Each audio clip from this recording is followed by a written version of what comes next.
तर बघा काय बातमी, टेट परीक्षेचा निकाल हा जुलैच्या पहिल्या आठवड्यात लागणार. राज्य परीक्षा परिषदेने घेतलेल्या शिक्षक अभियोग्यता बुद्धिमत्ता चाचणी परीक्षेचा निकाल नुकताच पहिल्या आठवड्यात जाहीर होईल. 24 मे ते 5 जून 2025 या कालावधीत झालेल्या परीक्षेसाठी 2,28,880 उमेदवारांनी नोंदणी केली होती आणि त्यापैकी 2,11,308 उमेदवारांनी ऑनलाईन परीक्षा दिली. टेट परीक्षा उत्तीर्ण उमेदवारांना शिक्षक भरती प्रक्रियेत सहभागी होता येतं असल्याने टेट परीक्षेचा निकाल लवकर जाहीर करावा अशी मागणी होत आहे.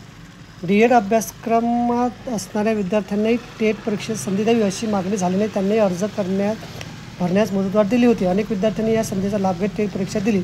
मात्र संबंधित विद्यार्थी उत्तीर्ण झाले आहेत किंवा नाही याची खात्री केल्यानंतर त्यांचा निकाल जाहीर केला जाणार आहे. त्यामुळे डी.एड अभ्यासक्रमाची नुकतीच परीक्षा दिलेले विद्यार्थी वगळून इतर विद्यार्थ्यांचा निकाल जाहीर होण्याची शक्यता अधिक आहे. तर बघा, अशा प्रकारे अत्यंत महत्त्वाची माहिती आपल्याला समजली असेल. व्हिडिओसुद्धा आवडला असेल तर लाईक करा आणि शेअर करायला विसरू नका. धन्यवाद.